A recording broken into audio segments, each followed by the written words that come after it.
la situation du Nigeria n'est pas une option. C'est-à-dire de continuer à développer le pétrole au Nigeria, ce n'est pas une option. Donc, pour moi, on est présentement à l'heure de choix importants. On est devant la preuve qu'on est drogué, qu'il faut s'en sortir. Et pourtant, nos dirigeants, et l'industrie, et les médias qui colportent principalement, majoritairement le discours dominant, nous disent non, nous allons exploiter le pétrole. Je m'en vais mardi prochain à Anticosti rencontrer la réalité des gens là-bas. Ils sont 300 sur l'île, aux prises avec, je dirais, la métaphore dans son extrémité, c'est-à-dire que le paradis de chasse et de pêche, cet ailleurs mystérieux que représente Anticosti, est menacé par l'existence, par le débarquement d'une industrie qui a un peu de misère à se financer par les temps qui courent. Là. On n'est pas mécontent d'apprendre que Junex ne va pas forer cet été Anticosti, comme ils l'ont annoncé la semaine dernière. Petrolia ne confirme pas ce forage non plus, donc, mais c'est en sourcil, c'est-à-dire que s'il y a des hydrocarbures là, ils vont aller les chercher. Et donc, et la population d'Anticosti est à la fois très inquiète et très divisée parce que, comme on le vivait dans la vallée du Saint-Laurent avec l'histoire du gaz de schiste, les populations sont en deuil de leur jeunesse. Il y a une décadence économique qui fait que les marchands de prospérité qui disent on s'en vient créer des jobs sont écoutés, sont respectés. Et les populations sont inquiètes et on n'a pas beaucoup l'autre côté de la médaille pour nous permettre de porter un jugement éclairé. Et il y a ce principe que l'acceptabilité sociale devrait être fondée sur un jugement préalable, libre et éclairé des citoyens.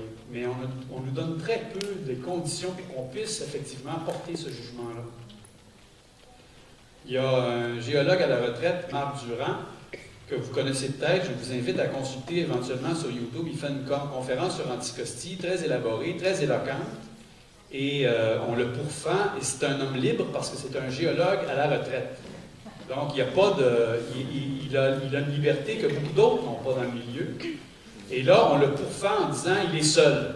Donc, on voudrait avoir un autre point de vue parce qu'on n'est pas sûr qu'on doit le croire. Peut-être que l'idéologie, encore une fois, mène son discours et que les simples faits, pourtant scientifiques, qui sont mis sur la table, où il annonce que le développement pétrolier du schiste sur Anticosti devrait mener à 12 000, la présence de minimum 12 000 torchères sur l'île d'Anticosti. Nimo Bassé va sûrement témoigner de son combat, du combat important qu'il a mené avec le torchage du gaz en son pays. C'est évident que 12 000 torchères, ça ne cohabite pas avec le saumon. Et que le saumon impacté, même s'il nous semble bien loin en Anticosti, il vient frayer un peu partout dans le Golfe. Et on sait que, j'ai fait une entrevue tout à l'heure avec Nimo et il me disait, mais on ne vit pas sur une île. On est tous sur la même planète et que l'impact de la morue en Norvège se répercute jusqu'au Nigeria. Je ne parlerai pas trop de réchauffement climatique, j'en ai brièvement parlé, vous êtes tannés d'en entendre parler. J'ai quand même envie de dire une chose qui me semble importante, c'est que il y a 3 ans, quand les gazières sont débarquées, il y a quelques écologistes qu'on a tendance à ne pas trop écouter, qui ont sonné la cloche, et il y a des citoyens qui se sont levés, qui étaient des producteurs laitiers, des vétérinaires, des chômeurs, des sculpteurs, des étudiants, des fonctionnaires, retraités ou pas, des profs. Un paquet de monde s'est retrouvé dans des assemblées de cuisine. Il n'y avait rien qui avait rassemblé ces gens-là depuis des années. Et tout à coup, il y avait un dénominateur commun. C'était la défense de l'eau, la défense de l'air qu'on respire, la défense des terres qu'on habite, d'où on tire notre nourriture, la défense de ce qu'on a fini par appeler la qualité de vie. Et que cette défense-là est devenue un formidable dénominateur commun qui en a imposé aux marchands de prospérité, qui sont prêts à tout sacrifier sur l'autel du développement à tout prix. Ça me donne espoir, malgré la division, parce qu'on sait que le projet de loi, par exemple, on est à portée de main d'avoir une loi sur un moratoire sur le gaz de schiste. On sait, parce qu'il y a eu une formidable aussi campagne d'éducation populaire, on sait lire entre les lignes et on voit bien les trous dans la loi. Et on sait que ce qu'on a gagné, ce qu'on demandait, c'est-à-dire pas d'exploitation de gaz de schiste dans la vallée du Saint-Laurent est acquis, mais par ailleurs, on joue un peu sur les mots. Et depuis, on regrette, on se dit, ben, au fond, c'est l'interdiction de la fracturation hydraulique qu'on aurait dû exiger sur l'ensemble du territoire du Québec, puisque la loi est taillée de façon à ce qu'on puisse permettre l'exploration et éventuellement l'exploitation pétrolière dans le contexte de cette loi-là, avec un gouvernement qui a clairement décidé d'être pro-pétrole. Je ne suis pas là pour m'opposer en pro ou en contre pétrole, mais c'est sûr qu'aujourd'hui, je pense qu'on est quand même là pour dire qu'il y a des alternatives et qui méritent d'être nourries. Je pense que la cure de désintoxication nous appelle et j'ai envie de dire que malgré tout, il y a un espoir qui est possible et cet espoir-là, il se nourrit avec la mobilisation citoyenne. C'est un peu c'est le dernier recours qu'on a. Parce qu'on ne pourra pas se fier sur les médias, on ne pourra pas se fier sur l'industrie qui va tenir un double discours. Le gouvernement, on le sait, parce qu'il y a des membres dans le gouvernement actuel qui seraient ici s'ils étaient dans l'opposition, ils sont maintenant ministres ou ils occupent des fonctions importantes et on voit quelles limites ils rencontrent au sein du gouvernement, au Conseil des ministres ou dans la rédaction des lois. Et donc, mon espoir, moi, c'est que la démocratie s'exerce, que la démocratie a besoin de nous et que la mobilisation puisse grandir. Et la base de la mobilisation, c'est l'information. C'est l'éducation qu'on va se donner. C'est le plus de transparence et de transmission de l'information. Alors, en conclusion, je pourrais en parler pendant des heures, je vais me taire un peu parce qu'il y a quand même quelqu'un qui a fait beaucoup de villages pour venir nous parler, nous témoigner. Il est architecte de formation. Il s'est engagé dans les années 80 dans les associations de défense des droits de l'homme suite à l'assaut de forces armées contre la population d'un village qui s'opposait aux compagnies pétrolières et qui ont fait 80 morts. Suite à ça, en 1993, il a cofondé le ERA, Environmental Rights Action, qui est la branche nigériane des Amis de la Terre, spécialisé sur les questions d'environnement et de droits de l'homme. C'est un travailleur infatigable. Vous allez voir, il est impressionnant. J'ai vu de ses conférences au Forum social mondial à Tunis il y a un mois et demi. Il est devenu un des grands défenseurs des droits humains et des droits de l'environnement au Nigeria, mais non seulement au Nigeria, mais je dirais, ça a rayonné beaucoup autour en Angola, au Cameroun, au Tchad, au Congo, République démocratique du Congo, en Guinée équatoriale, au Gabon, au Soudan. Il combat les compagnies pétrolières pour les dommages qu'elles font subir à l'environnement et aux populations locales. Il lutte contre les fuites de pétrole dans le delta du Niger, par exemple, qui subirait l'équivalent du déversement de 300 Exxon Valdez chaque année. Et contre le torchage du gaz, qui nous menace aussi au Québec, j'en ai parlé, avec les 12 000 torchères anticipées sur Anticosti. Il a été détenu en 1996 pour ses activités politiques. En 2005, il a obtenu une décision de la Cour constitutionnelle du Nigeria qui a déclaré le torchage illégal. En 2008, il est devenu président des Amis de la Terre internationale jusqu'à récemment, jusqu'en 2012. En 2009, il a été désigné comme l'un des Heroes of the Environment par Time Magazine. En 2010, il a reçu le prix Nobel alternatif. Il est convaincu que le coût de la production du pétrole est de plus en plus important et ses bénéfices de plus en plus inexistants. Et il demande à ce qu'on laisse le pétrole dans le sol. Là, c'est peut-être une très belle phrase, « oil in the soil ». Il travaille à mobiliser activement. On est très privilégié de recevoir aujourd'hui M. Nimo Bassey.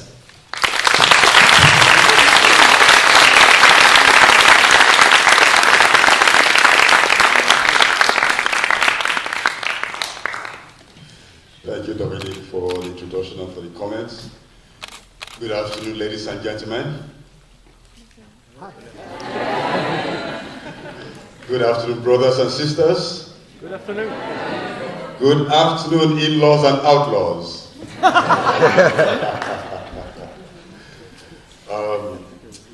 It gives a very great pleasure to be in Montreal and in the festival this year. And I must thank the Alternatives for inviting me. and for making very strenuous effort for me to be able to obtain a visa to travel all the way to Canada. That was a big struggle, and we got the victory.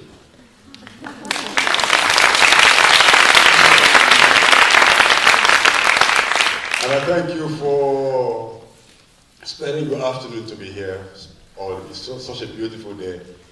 And I've been on the main street where everybody's walking up and down, eating, listening to music. And it's just lovely to be there. So I thank you for coming out to be here at this time. Now, sometimes when I speak, I forget the conclusion, so I'll start with my conclusion. Is that okay? So if I forget at the end, no problem.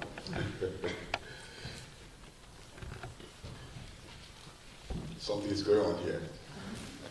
Because I would like us to just see some photos to help us so that you can put a picture to some of the things, although I can paint pictures with words. Now,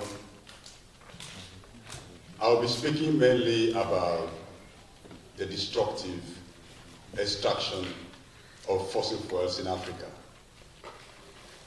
but with the background of the direct impacts in Nigeria. And backing this up with my experience across the global south in the struggles against this big monster called the fossil fuel industry. And throughout my presentation, the background is that the fossil fuel civilization has gone as far as it can possibly go. And I believe in the truth that when you get to the precipice, when you get to a cliff edge, progress is not made by going forward.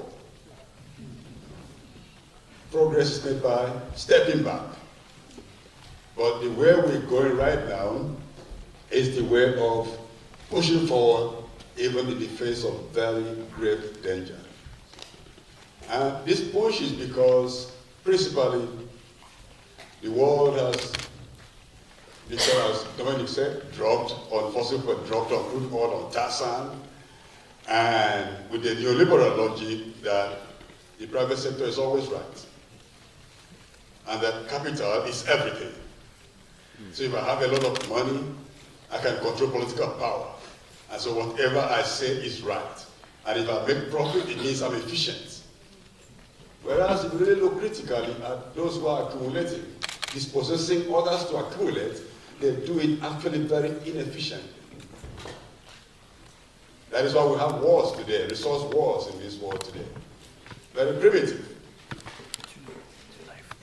And we're going to see more unless we wean ourselves off the fossil fuel addiction. In my village, when a baby is born, for some months the baby is going to be on breast milk. It's not a new thing promoted by the World Health Organization. It's traditional. Some babies could go on for 1 year, some would like to go on for 2 years. But if a baby insists on going for 2 years, the mother has to do something to stop him or her. And what they do is to put something bitter at the nipple. So the baby comes to suck the breast, baby found out it's not tasting so good. And the baby will scream and cry, then he will learn to stop doing that because somebody has to outgrow something at a time. But with the way fossil fuels have driven the civilization and energy production in the world over the past 150 or so years, we tend to think that there can be no end to this civilization. That there's no cheaper way to run the world except by using tar sands, except by using crude oil, natural gas, coal, and other extreme dirty energy sources. I listened to the presentations in the morning, and of course I've read a lot about what's going on in Canada. And Canada has carved, the presentation this morning really showed that the tar sands has become the symbol of this nation. for those of us who are outside the nation. When we think of Canada, we think of the tar sands of Alberta. And we see the splash of red all over the place. And we hear the stories of the poisons, of the waters, of the destruction of the land, of the cancers and the tumors in both the fish and human beings. And we wonder really what's going on. And so the fixation of the fossil fuel industry and the government of Canada on exploiting this very dirty form of energy sends very strong signals around the world. And it frightens a lot of people because people say, well, if Canada could do it, then it must be right to do it. It must be correct to do it. If they want to build the big pipelines, whether they are going forward or reversing it, then it must be the good thing to do. Because people look up to this nation to show leadership and direction.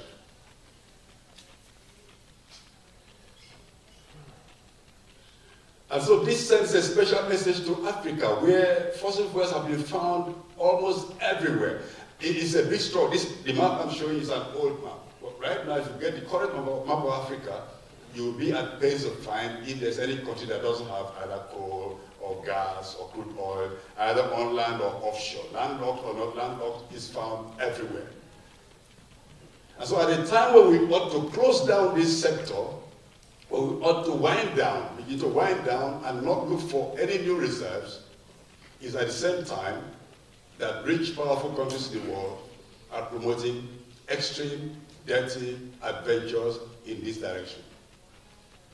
So that when people say peak oil has been attained, they say, well, if peak oil has been attained, it means you don't know what is in the sun, what is in the rocks. We can squeeze out water from the rock, we can squeeze out oil from, and there are many different ways of doing this. And we've not seen all the techniques yet. We've not seen them yet. What you see in Canada is just a foretaste. The open cast mining of tar sand is nothing. It may be nothing in future if we don't do anything to stop this madness.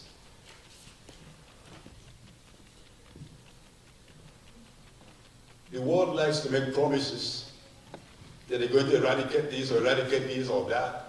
We have Millennium Development Goals. 2015 is coming around. That has not been achievable. And now a new set of goals are going to be set up in 2015 so that we can take this forward. But the World Environment Day 2013, the theme was think, eat, think, and save. Or think, eat, and save. And the idea was that there's a lot of hunger, and that the hunger in the world, the number of the hungry in the world has reduced to about 870 million people who go to bed hungry every day. But then they have to use a different set of statistics to get to that kind of figure, because it's not true. The figure was calculated on a new set of statistics, a statistical formula based on the fact that the level of calorie you need for certain exercise, certain kind of lifestyle, would determine how much food you need, to be said to be hungry or well-fed.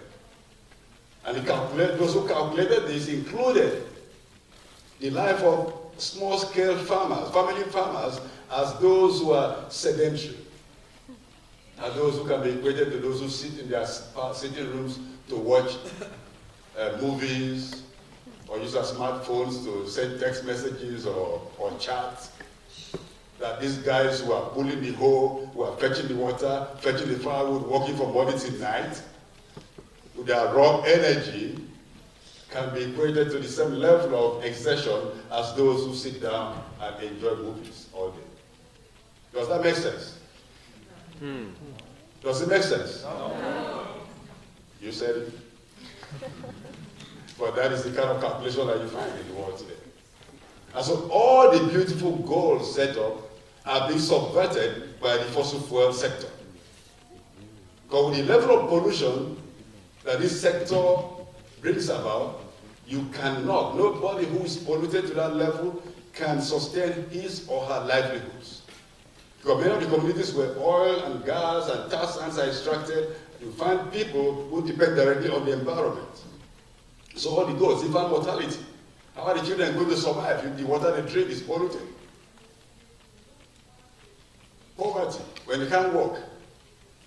How would they go to school? If the parents cannot earn an income because somebody else is extracting value and exporting it somewhere. And so all the goals are subverted by the fossil fuel sector. So it's not just about global warming. We have a lot of reason to say that this civilization is really, really dragging the world down and something must be done about it. And so my conclusion in looking at all this is that I would have said every pipeline is a crime scene, but I think that's also true. But every oil facility, and every oil spill site, every gas plant location is clearly a crime scene, and somebody has to be held to account for what is going on in the world. So all over Africa, and all over the world, wherever dependence is on fossil fuels, whether it's by fracking in the United States, tar sands in America, in Canada, or gas, oil, crude oil in Nigeria, in Ecuador, in anywhere in the world, all this gives us such concern and so direct impact on the environment that it is important that we realize that we cannot wish them away, something must be done to stop them. And that is why mass mobilization is such a key. And that is why we have to learn from the struggles in far-off places.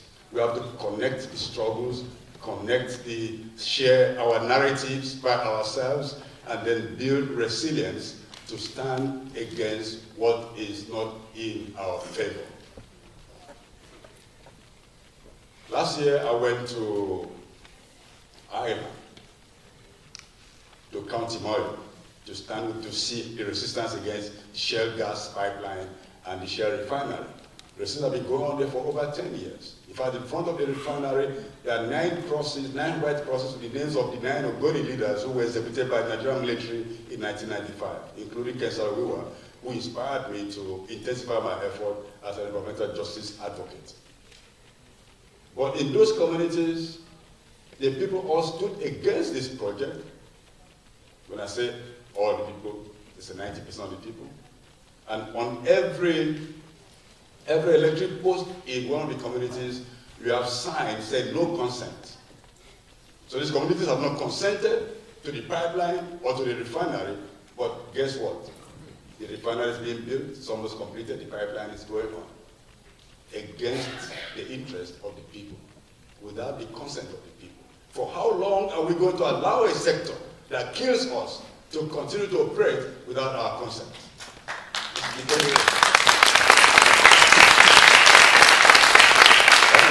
That is not Nigeria. I know when I talk about Nigeria, people just maybe they'll say, well, you know, what happens in Nigeria cannot happen anywhere else in the world. But is it true? No, it's happening, and it will continue to happen. My friends in other countries in Africa say, well, you know, we found oil in our country, we can do it better, we'll do it as well as Norway, we can't do as bad as Nigeria, we cannot have a Ogoni in our country, and I tell them, well, I'll give you 2 years. And then I'll come back to talk about it. In Ghana, before the first shipment of crude oil, there were 3 oil spills. And Ghana is being touted as the best model and the best hope for Africa right now. And I can say more about that, and I'll say a little more about that later on.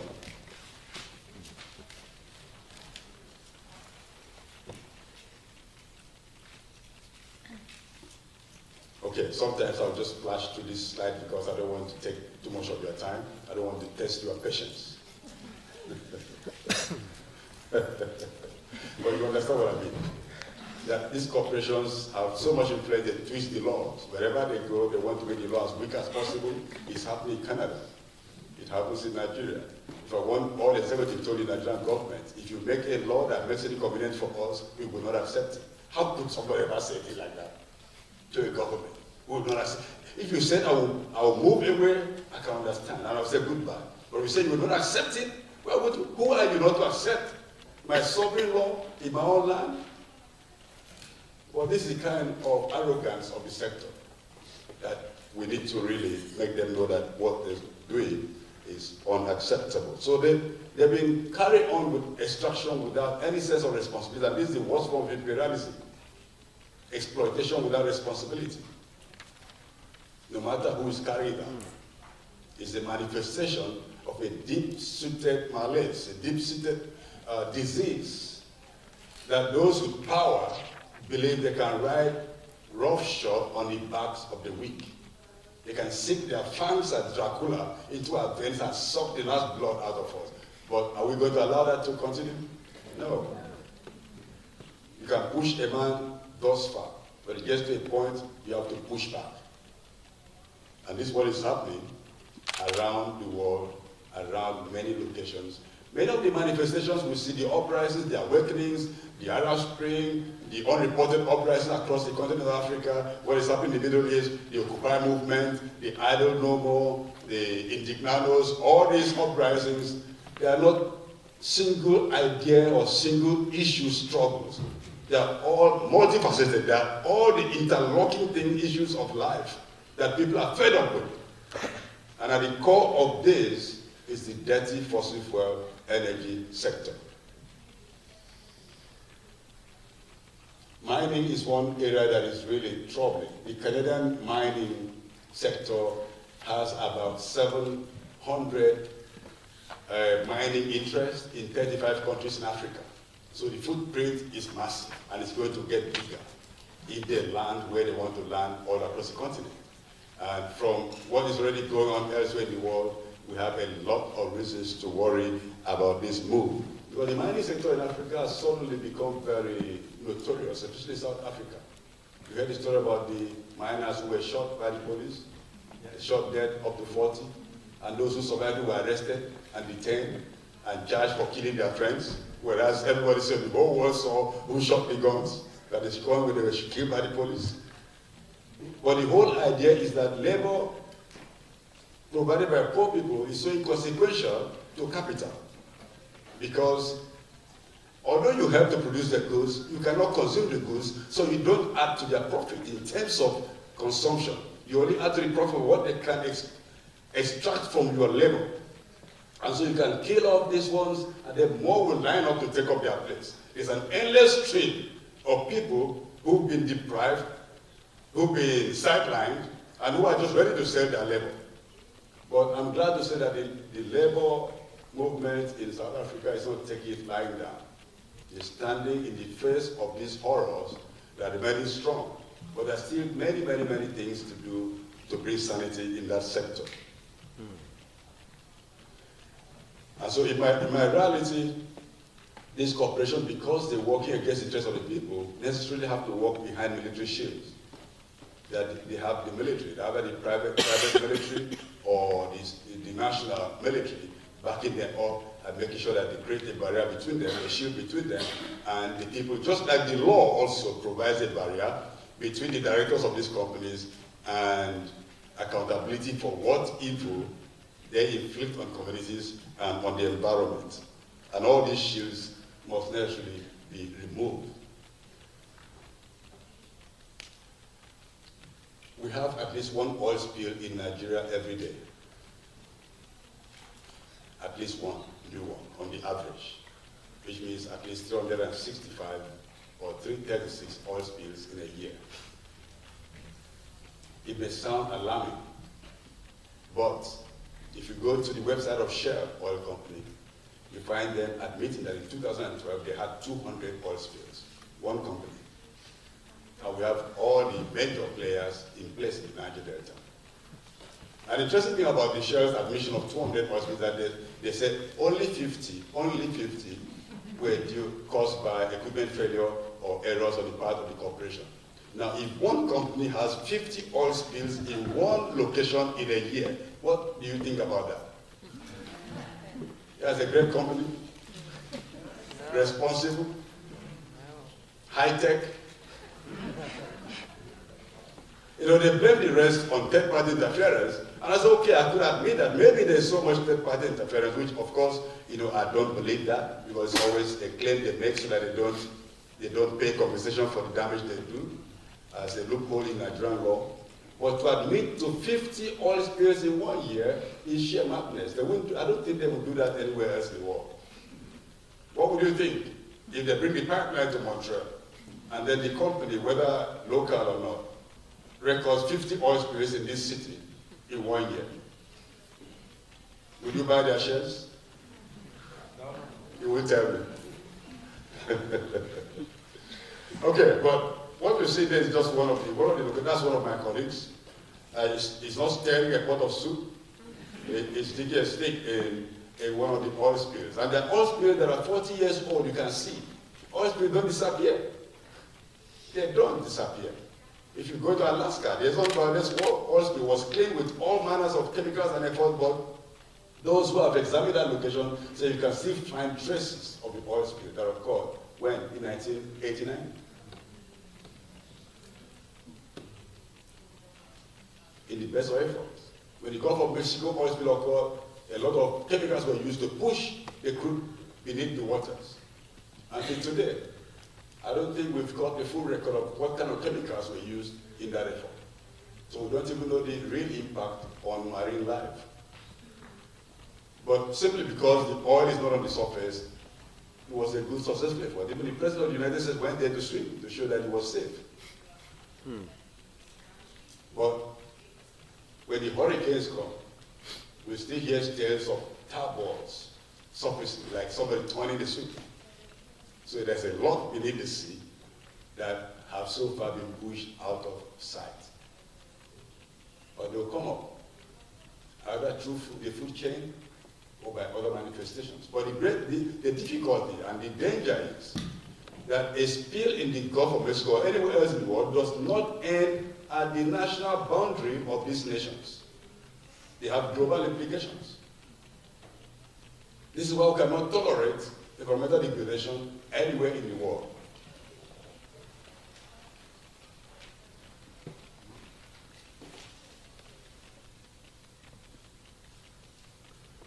I thought I should mention a few places. Just if you read the book To Cook a Continent, this example, some of these are mentioned in more detail.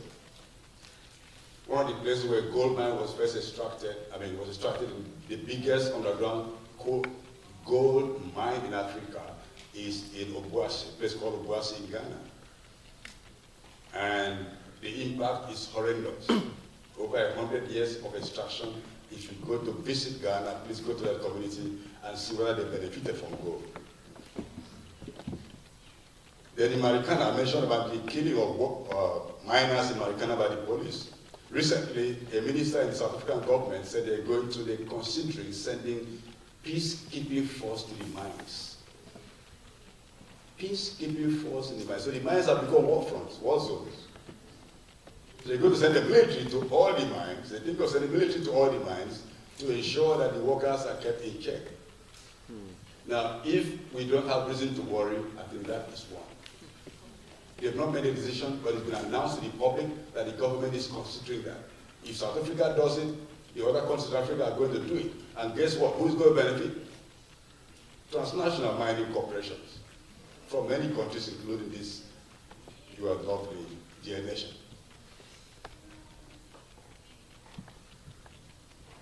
I went recently with comrades from the Oil Watch Africa Network to Mpumalanga in the Midrand, Wheatbank area of South Africa.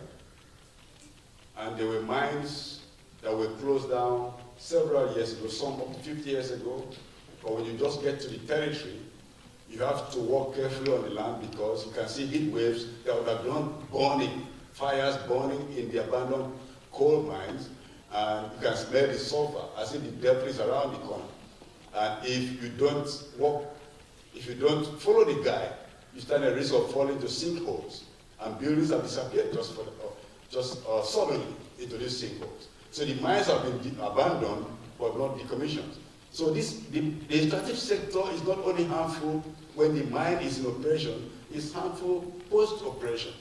Because all they want is the profit, they grab all the profit, and when they finish, they squeeze the last dollar out of the place, they abandon the mine, they don't decommission it, although they will produce documents at the beginning that they will decommission the mine, but most of the mines are not decommissioned. And there are many cases in Nigeria, many cases all across the continent, and wherever.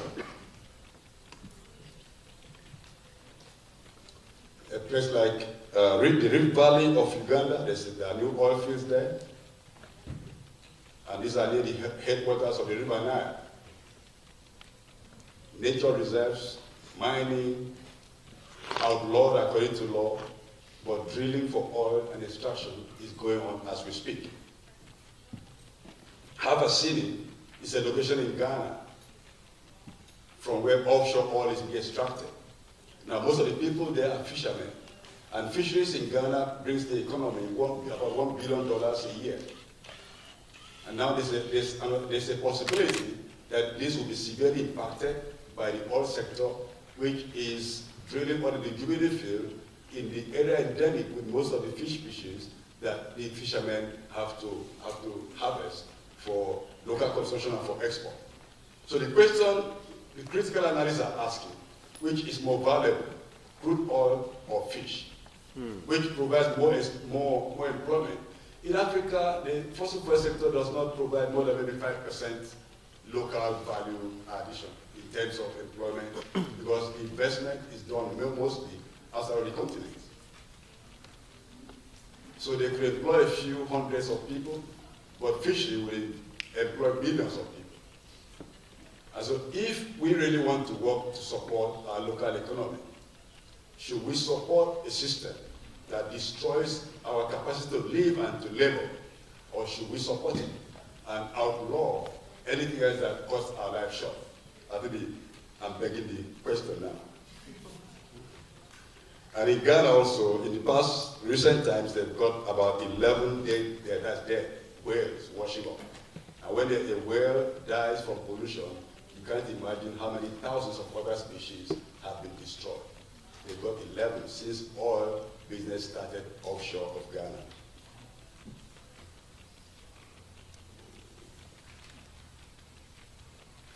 That's the main politicians being huge shine boys of transnational corporations.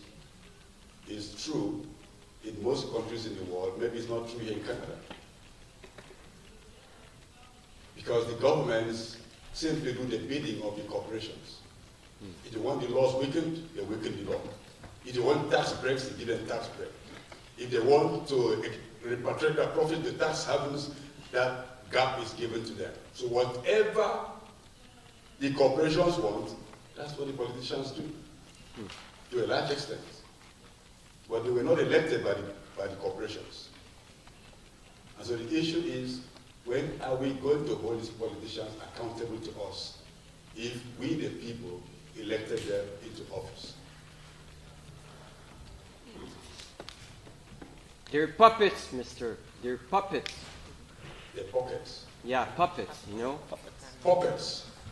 You said it. I couldn't have said it better. Before they used to say we're operating according to the hidden hands of the market, but the hands of the market are now very visible.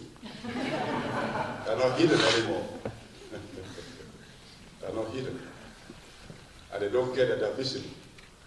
When the banks crash, the hands of the government comes out with the strength. And then the banks come up strong and they take over and begin to detect everybody once more time.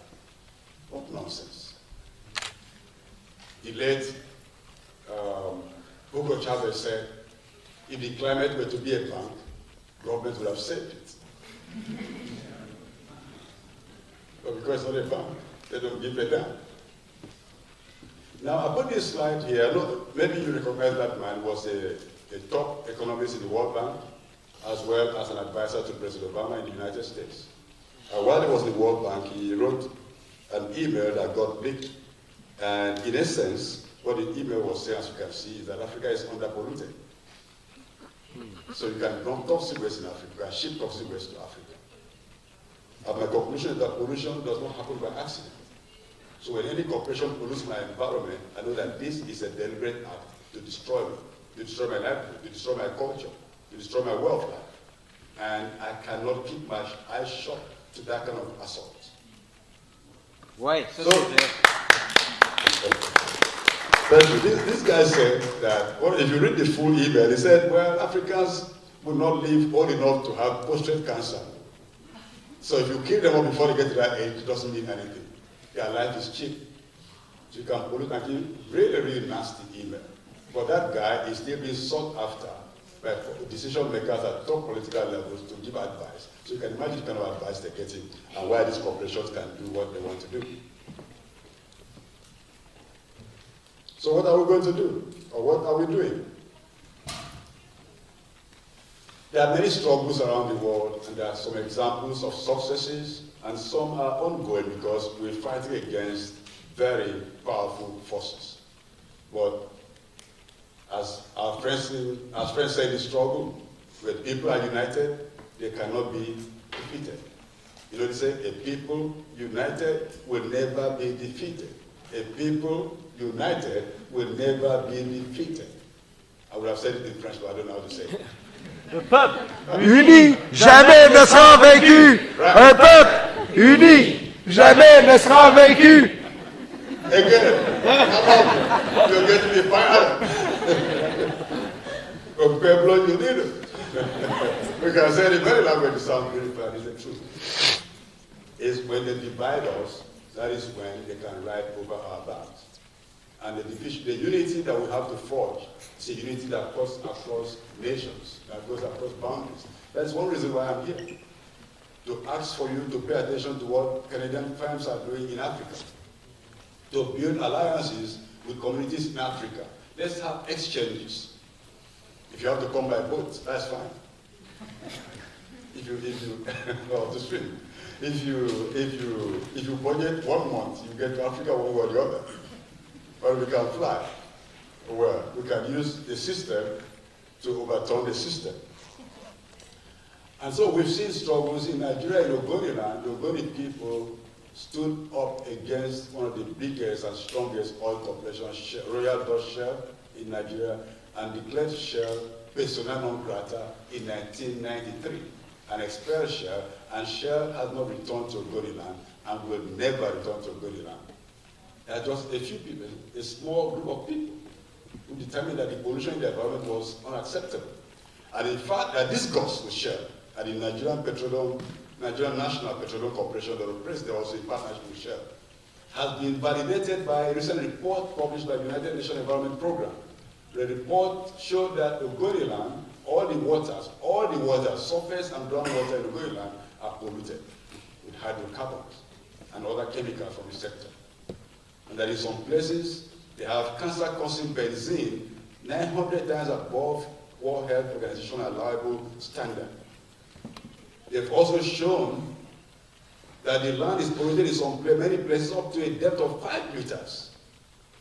The land itself. Because of unmitigated pollution. And they've said that it will require 30 years to clean the waters in Ogoniland and 5 years to clean the land. And that you have to clean the land first before you clean the water so that the land doesn't wash back into the water. So you need 35 years. And that is, in Ogoniland, 35 years is a lifetime. There are many people born in that territory who were born into pollution. You go into the communities, from the moment you get near the communities, this thick smell of hydrocarbons hits you like nothing you can imagine. And I can think that maybe there are places here that happens also. And maybe that's even a minimum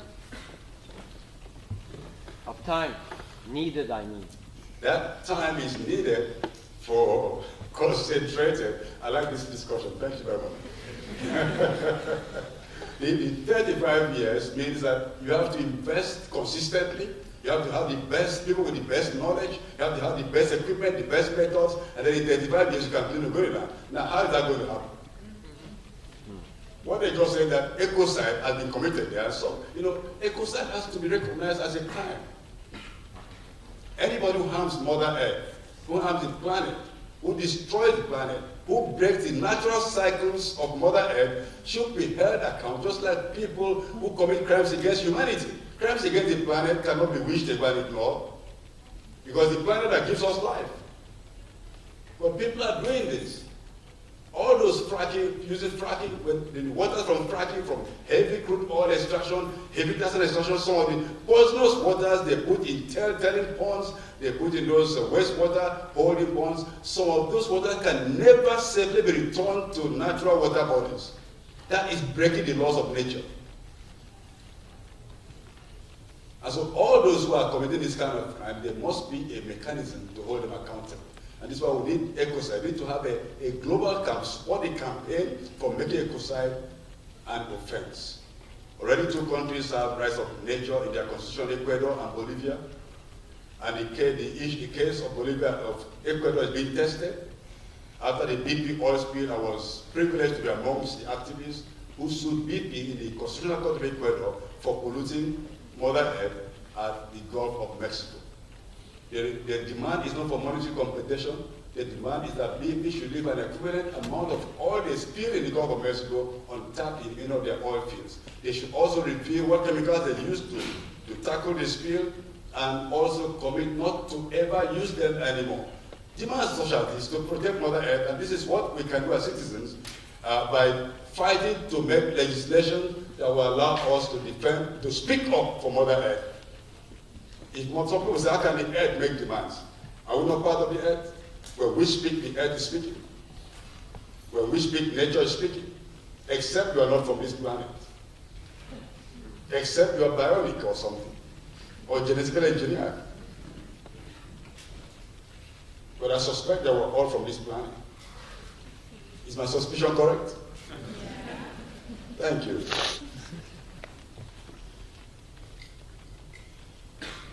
That is not a picture from the moon.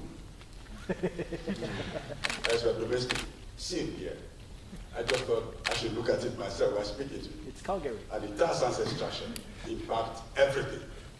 It impacts the water, the soil, the forest, the climate, and in fact, it impacts life and culture. I was here in the first session. There recently the International Energy Agency, a few days ago, issued a report saying that in 2012, the level of use of fossil fuels increased by 1.4%.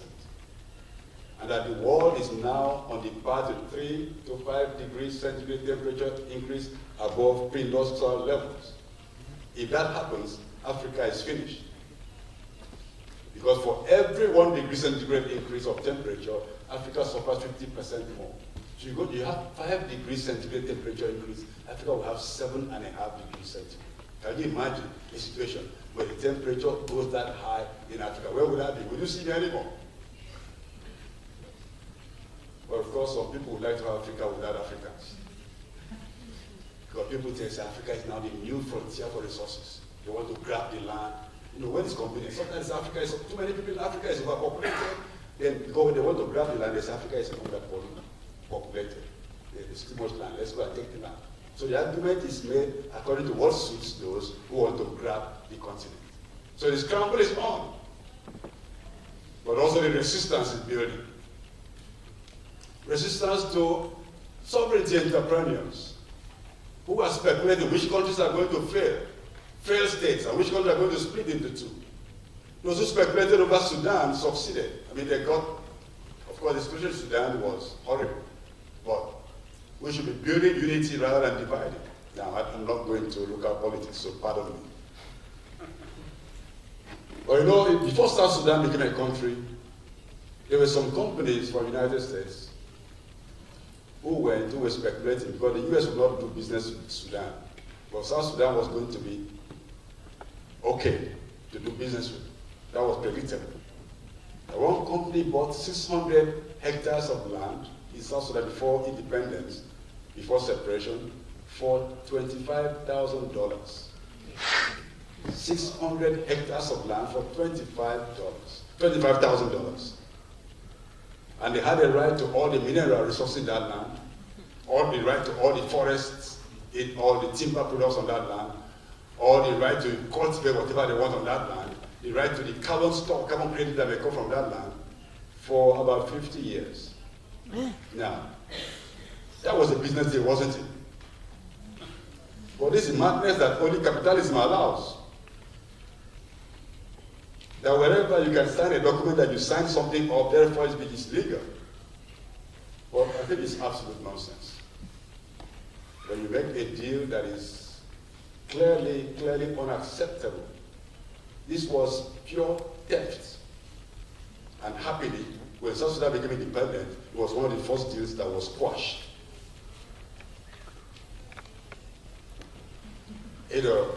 This is a share slide I saw on the internet, explaining how this, if you trust that they have the best techniques to keep the produced water from the production, that they will line the pits, protect wildlife from getting there and all those things. But one thing I've learned is that if the industry hears that you are sick, they will give you a PowerPoint explaining that you are not sick. And you have to believe them, no matter how sick you are. And so all these excuses, all these beautiful things they say, are things that we have to take with a pinch of salt. To just show how dangerous that sector is. Imagine the tire of one of the vehicles compared to the big man that is manning it. And this really worries me because bitumen has been, there's an effort to mine bitumen in Nigeria to the west of the Niger Delta. So we're having, and there are companies from here who are interested in mining bitumen in Nigeria. Some will be by open cast mining, so it's just like a replication of what is going on here already. And we're going to have a characterize it as a belt of fire from the Niger Delta all the way west to the extreme end of the nation. And it's something that is unthinkable, and we don't want to accept that happening. And I'm about to end now. That statement was not said by me. It was said by a minister of the state of Saudi Arabia, that the stone age did not end for lack of stones, and so the crude oil age will not end for lack of crude oil. But our politicians and the fossil fuel sector, they are trying to tell us otherwise. That look, crude oil and fossil fuel will never end because we can frack, we can mine extreme oil, you can go to the deepest ocean, you can wherever, you can melt rocks to get gas and oil. But from what we heard from the World Bank, nobody can be as conservative, more conservative than the World Bank. The World Bank said just before COP19, or was it COP18, before Doha last year, that 80% of the known fossil fuel reserve must be left untapped if we're going to have a chance, 80% chance, of not exceeding 2 degrees centigrade temperature increase. 80% of known reserve. So expanding the reserve means that we don't pay attention to the warnings of even a conservative body like the World Bank. Of course, I know the World Bank does not hear itself, because I see funding fossil fuel business. But we need to take this kind of figure as a tool to campaign against having this expansion in a direction that's clearly unhealthy, unhelpful, and is going to lead us to a situation where we cannot recognize the planet for what it is and even our life for how we would like to live. Now, 5 bullet points about areas that have shown us hope about stopping fossil fuel. One is Ogoni, I mentioned that already. Since 1993, no oil drilling in Ogoni land. In Costa Rica, they have a law against drilling of oil and gas. And El Salvador just made a law against metal mining, which, of course, some corporations are suing the country for making that kind of law, for loss of profit. This is issue of political sovereignty.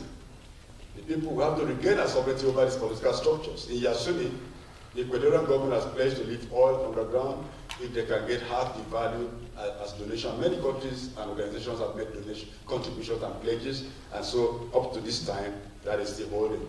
In Lofoten, off the coast of Norway, the fishermen are resisting the opening of oil wells in the area because that area is a protected area. It's also the endemic zone for the spawning of cod, which has a cultural link to my country and to most of West Africa. So we import stockfish from Norway. It's part of our cultural diet, although we don't fish it in our waters. So the global link of the world and why we have interest in defending each other's territories. There's South Sudan, a good example. When South Sudan became a country, the Northern Sudan, they had a conflict with Northern Sudan about how much they should pay for using the pipeline that's passing to North Sudan, and they stopped. The decision was to stop oil extraction for almost 1 year. And right now there's another conflict going on in the debate about whether they should use the pipeline or not. But if a poor country like South Sudan could stop for 1 year exploitation of the resource that they more or less depend on, for more than 90% depend on, then a rich country like Canada can say, no more tar sands.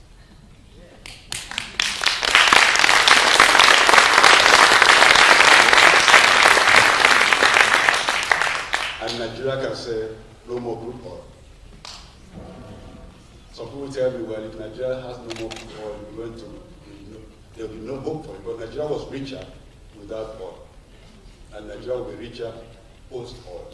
Already we made a post-petroleum Nigerian vision for the government, and we're starting to get signal that it didn't take it serious. But there are many things I can tell about Nigeria I will not tell you today because I don't want to break your heart. And so what are we going to do? Coming together here is a very important movement, very important moment. We have to do more of this. We have to talk about the situation. We have to analyze the situation. We have to build up an army of ecological instigators, instigating for positive change across the nation. We need to build international solidarity.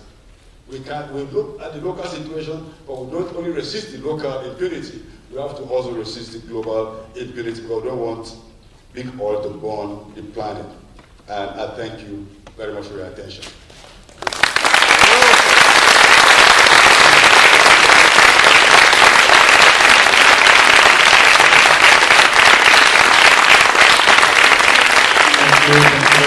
Alors, on va prendre des questions. Il y a 2 micros au bout. Alors, je vous invite à être bref, à éviter les longs préambules, à aller directement à vos questions si possible. Il y a un service de traduction, donc vous pouvez vous poser vos questions en français ou directement en anglais pour ceux qui sont à l'aise.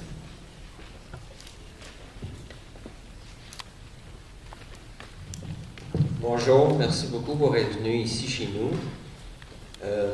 En tant qu'ancien membre de la Human Dolphin Foundation de Malibu, Californie, créée par le génie américain appelé John Lilly, ça m'a fait de la peine de voir l'information sur l'échouage des baleines. Alors, je ne comprends même pas cette situation-là par rapport au fait que me semble que le Nigeria est un pays qui est intérieur de l'Afrique. Et donc, j'aimerais savoir si c'est un fait complètement nouveau, cet échouage-là des baleines au Nigeria. Et pour mettre une note d'humour, en français, j'ai réalisé, puis ça c'est bon pour vous aussi, M. Dominique Champagne, les politiciens, si on y pense comme il faut, ça peut être les petits chiens. Les petits chiens. Oh, alors voilà. Et puis, je suis content qu'ils soient encore vivants, parce que sans vouloir être cynique, je suis surpris qu'ils soient encore vivants, parce qu'il l'a dit tout à l'heure lui-même, la vie en Afrique compte pas. Et puis, c'est vrai ça, puis c'est pas juste lui qui l'a dit. Ça fait longtemps que je l'ai vu, parce que moi, je suis militant écologiste depuis 1980, que, idéalement, les autorités de l'huile, de l'or, du diamant, tout ça, ils veulent l'Afrique, puis les Africains s'en fichent comme l'an 40, parce que ce qu'ils veulent de l'Afrique, c'est leurs ressources naturelles. Puis avoir quelques petits... Et votre question encore, s'il vous plaît? C'était 1 pour les baleines, puis 2 pour lui transmettre mon humour des polis petits chiens, parce que si on y pense, là, on réalise beaucoup de choses. Merci.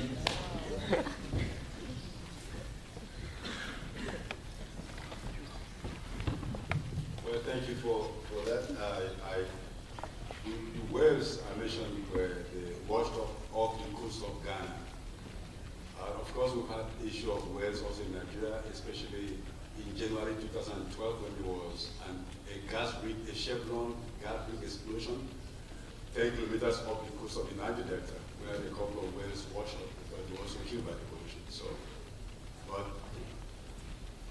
calling the politicians nice pets would be interesting if it were true. So I agree with you guys, that's something comic, cooperative. So yes.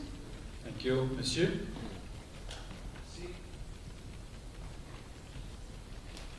Thank you, Nimo, for your presentation again. I'm sorry, I'm going to post my question in English this time because I had a little bit of trouble with French this morning.